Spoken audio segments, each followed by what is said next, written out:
नाजरीन 1990 की दहाई में भारतीय जुल्म जबर से तंग आकर मकबूजा रियासत जम्मू कश्मीर से 5000 से ज़ायद ख़ानदान आज़ाद कश्मीर हिजरत पर मजबूर हुए।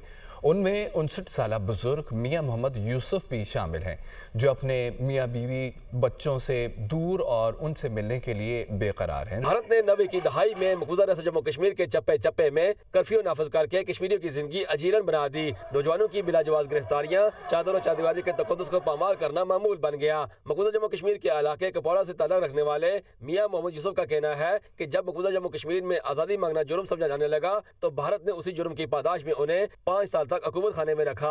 रिहाई के बाद भी जुल्म जबर में कमी न आई तो वो मजबूरन बीवी बच्चों को छोड़कर हिजरत पर मजबूर हो गए। 5 साल में जेल में रहा। मेरा माल मवेशी था, मेरी बकरियां थी, मैं उनके साथ था जंगल में। जब फौज आई उन्होंने पकड़ के मुझे साथ ले गए इंट्रोगेशन सेंटर में। जिस वक्त फौज ने हमें तशद्दुद शुरू किया, हम तो आज़ादी पसंद थे ना। मोहम्मद यूसुफ पेशे के एतबार से हकीम हैं और बच्चों की जुदाई में आज भी अफसरदा दिखाई देते हैं। मियाँ मोहम्मद यूसुफ ने वादी नीलम में दूसरी शादी की। इनके बच्चे ज़ेरे तालीम हैं और वो भी अपनों से मिलने और आज़ादी का ख्वाब आंखों में सजाए हुए हैं। तस्वीरें देखते रहते हैं तो साथ हमें भी बताते हैं। हमारी अपनी ये ख्वाहिश है कि ज़ाहिर हमारे बहन भाई हैं, हमारी फैमिलीज़ हैं, तो हमारा बहुत खुद भी दिल करता है कि हमारा देश है वो कश्मीर ही है और हमें भी बहुत शौक है कि हम वहाँ जाएं।